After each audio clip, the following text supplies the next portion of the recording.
It was 22 years ago this week that I met my husband on a blind date. And it was 7 years ago this week that I waved goodbye to him on a plane. The very day that he got on a plane headed to Afghanistan as a major in the Utah Army National Guard, our 7 children were ages 12 to 2 months old. So let me break that down for you, because 7 is a lot. It takes more than one hand. The baby was exactly 2 months old. The next child was 2 years old.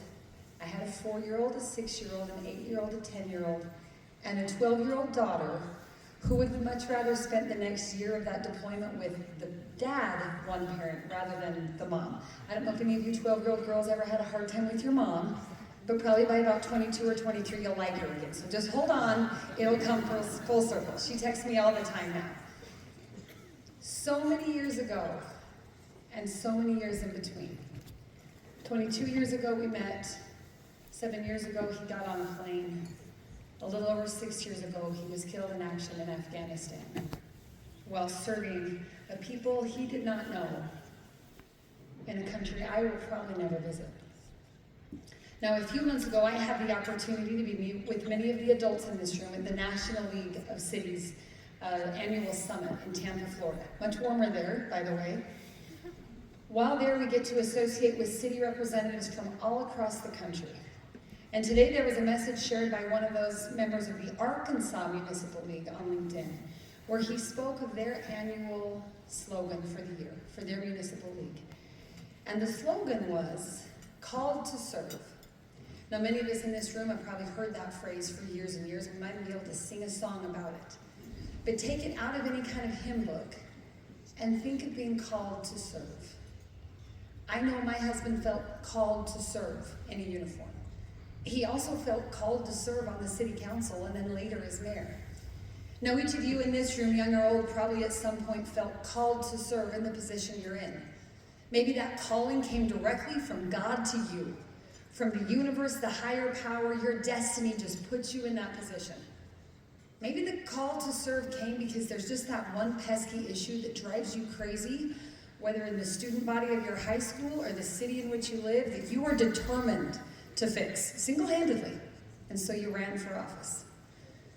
Or maybe your call to serve came from a neighbor, and it was literally a call to serve, because they think you can single-handedly fix all the problems that they're not willing to throw their hat in the ring to take care of. But one way or another, you're here.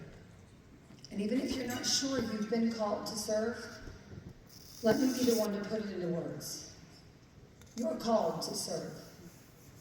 You're called to serve, to put your talents to work, to put the energy you have, the passions, the things you care about, to make your community, your neighborhood, and the world a better place. I love what the governor and lieutenant governor shared today, that you maybe can't change the entire world, but you better believe you've been called to serve and change your world, young or old.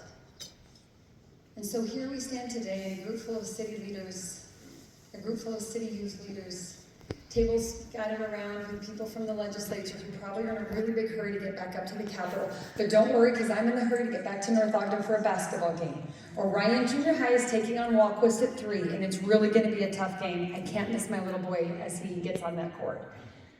So without taking much more time, I just want to remind you of the importance of being called to serve. My husband, before he deployed to Afghanistan, made a video that he shared on Facebook to announce to our city that he would be deploying. And in that, he said a few simple words.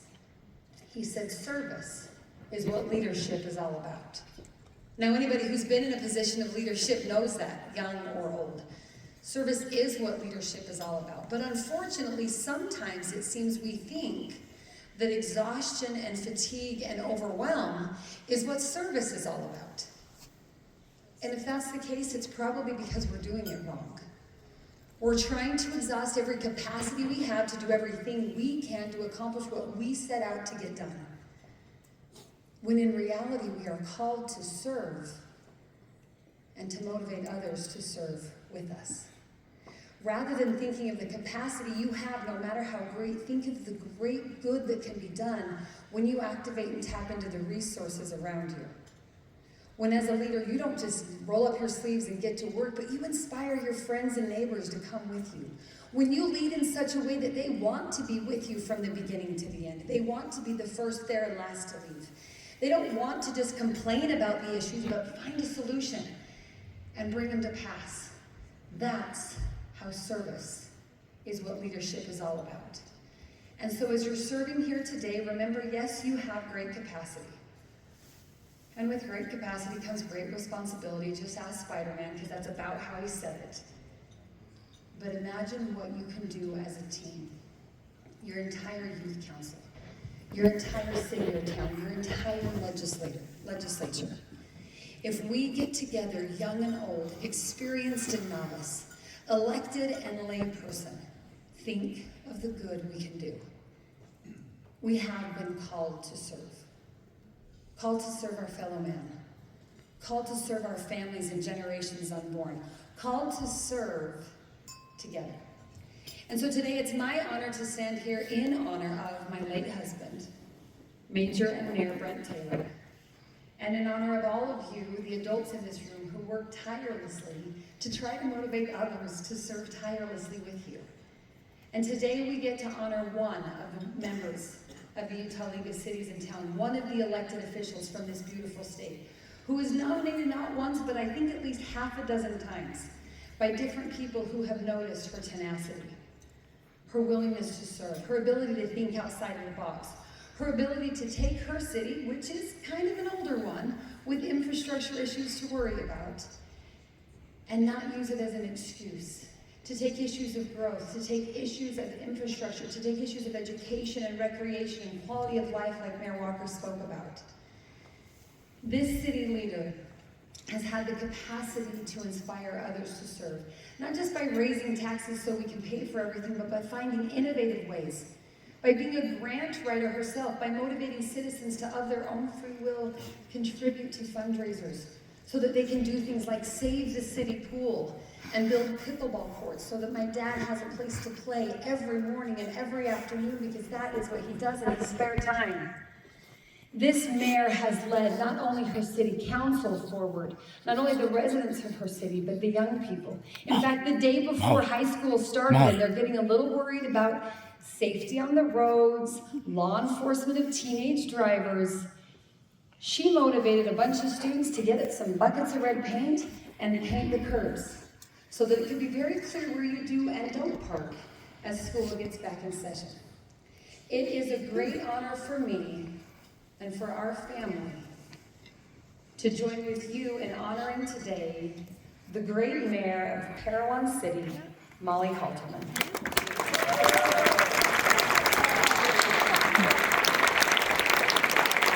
I think her city is here. Where's Parowan? Parowan, will you please just stand and recognize as we recognize your good mayor? They know about this award, but she does not. So we'll give her a minute to catch her breath and come to the stage.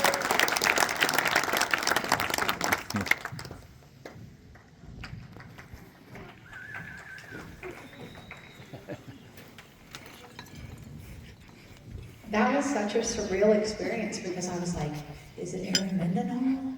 And then I was thinking about some other great mayors, and I was like, how is there another mayor living in a parallel universe?